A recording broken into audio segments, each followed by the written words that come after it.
Hey guys, we're gonna make some quick methi na thepla today. This is a Gujarati staple in so many households, and ask any Gujarati you know if they love thepla and the answer will almost always be yes. So this is everything you need. So I've got some whole wheat roti no lot or chapati atta here, and then to this I'm going to add some besan or chickpea flour.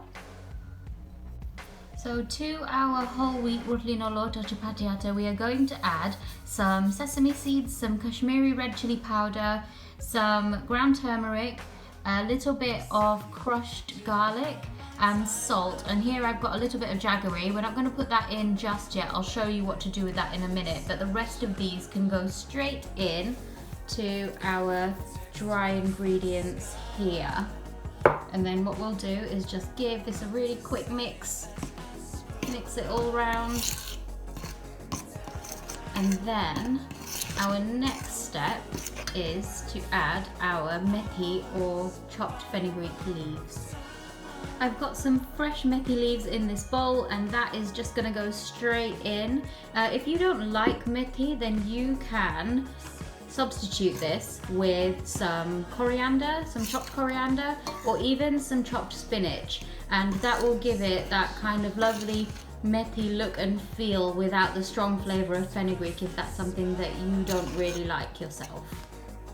Right, so I've just got a bowl of hot water here. This is just boiling hot water from the kettle, and I'm going to add a little bit of jaggery to that and just mix it in. Jaggery is also known as gur, and it will give these thepla a lovely kind of sweet caramelized flavour that goes so well with methi.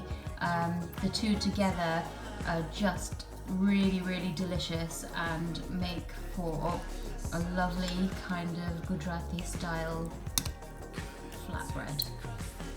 So we'll just mix this in really well. You want it to mix in nicely so that you haven't got any of those lumps of jaggery that could kind of catch and burn while you're rolling them out. You just want to give it a good old mix up so that it's basically like a jaggery water.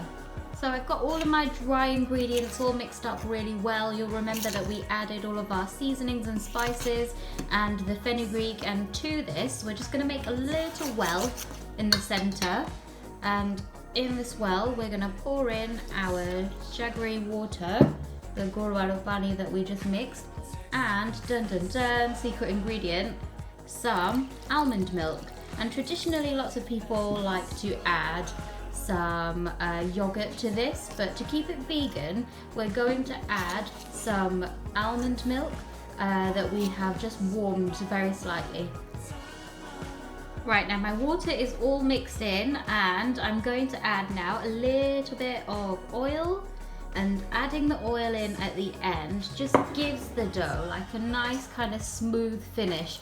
And this is now warm enough for me to, or should I say cool enough for me to go in with my hands and just give this a really good massage. And this needs to come together, and you'll need to knead it for about 5 minutes or so until everything is really well mixed. And then what we're going to do is just cover it up with a damp tea towel and let it rest for about 15 minutes. So this is coming together nicely now. It seems a little bit sticky for me, so don't worry, resist the temptation to add more flour if the dough is sticky. You want a nice soft dough for thepla. You don't want it to be hard like a puri dough. You want it to be lovely and soft so that it is really easy to eat and just kind of folds really nicely. So if it does seem a bit sticky, don't panic. Just keep kneading, and if you feel like it needs it, add a tiny bit of oil if you want to, and then just carry on kneading that. And when you knead it, it will start to become kind of like lovely and soft and not sticky anymore. And even after a little bit of resting as well, that will ease that dough up so that it's no longer sticky. Just keep kneading and keep the faith. You don't need to add any more flour. So I've just taken my thepla dough out onto the surface of the table, and I'm just gonna gently knead it. And as you can see, it is no longer sticky because I've been kneading it for a little while, and when I do this, you'll be able to feel that it's quite soft to the touch. Like after all of that kneading, and once you've worked all of that oil in, the gluten develops in the flour, so that when you are kneading, it kind of just bounces back. But because we added that almond milk and the oil, it's really soft. Can you see, like when you press it like that?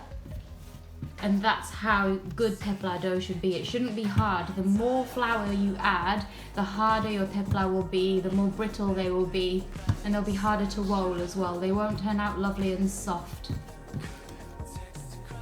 Our dough is kneaded and ready. I've just kind of balled it up here on the table, and I'm just gonna cover it up with a damp tea towel and let this kind of sit here for about 15 minutes. You can leave it for around half an hour if you want, and then just come back to it later on and we can carry on making these lovely theplas.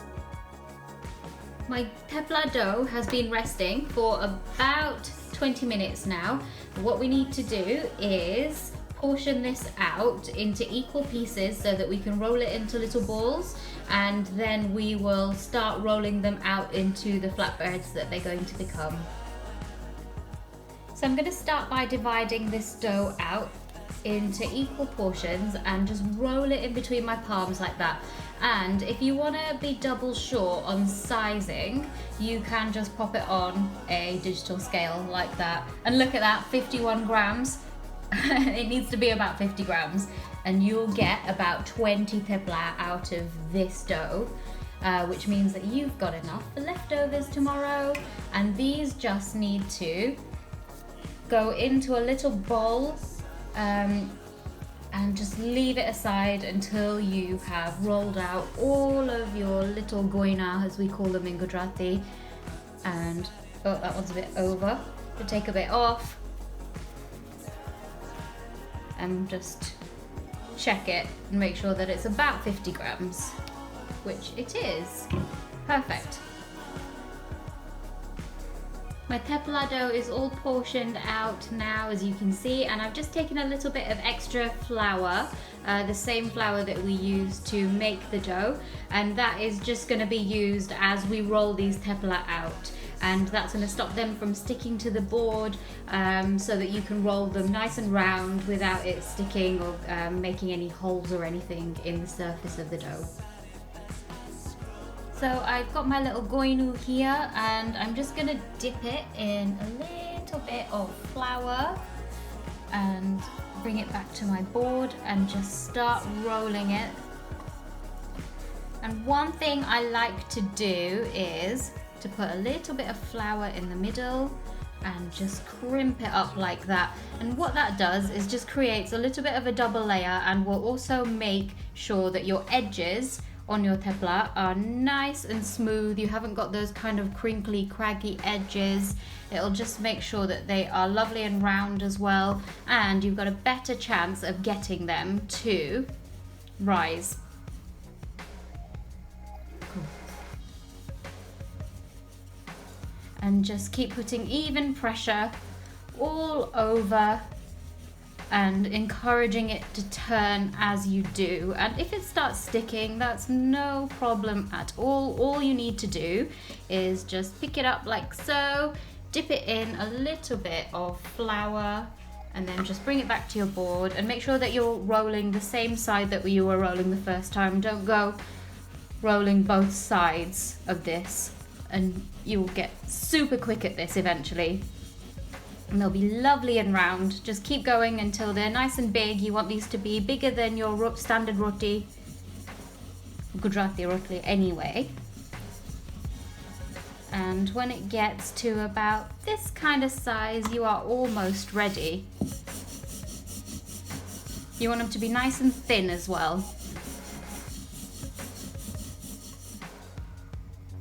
Okay, so I am happy with the size of this now, and if you want to just see how thin it is, that is the thinness that we're trying to aim for here, and it should be even all the way around. Now all you need to do is just dust this off in your hands to get rid of any of that excess flour, and then we're going to slap it onto our hot tawa. So I've got my preheated tawa here. This time I'm using a hard anodized aluminium tawa, and it's been preheating for about 2 minutes now. I'm just going to slap my thepla on top like so, and that is just going to cook on one side. It's over a medium-ish heat, and you want to make sure that it is like heating up nicely. You don't want it to be too low, otherwise they can become quite hard, and if it's too high they'll burn really quickly. So you just want a nice medium heat going on that. Now as soon as you start to see little bubbles like this on the surface of the thepla, that indicates that it's ready to flip. So we're going to go ahead and flip it once, and now we are going to have to put a bit of oil on, and oil is essential in most thepla recipes because they're used almost as like a long life flatbread in many homes. So people will make a bunch of these and then have them for a couple of days. They keep really well because of the oil that you put in there and the spices, and they are great for things like picnics or if you're going on holiday. So make sure that you are adding enough oil onto these. I'm gonna also drizzle a little bit of oil around the side so it kind of roasts nicely, and can you hear that little sizzle there? It's really lovely sound and very iconic of making thepla.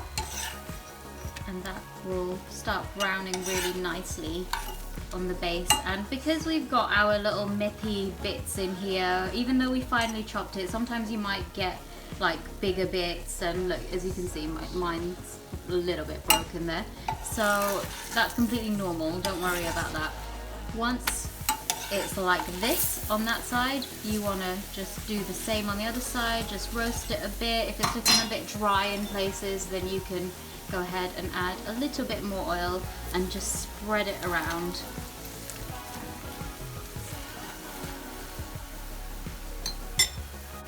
Right now my thepla is looking really lovely and golden on both sides, so I'm just going to flip it, make sure that side's cooked, and I'm happy with that. So I'm just going to lift it and pop it on to a little plate that's been lined with some kitchen paper, and that will just stop this thepla from sticking to the plate and also absorb any of that excess oil there.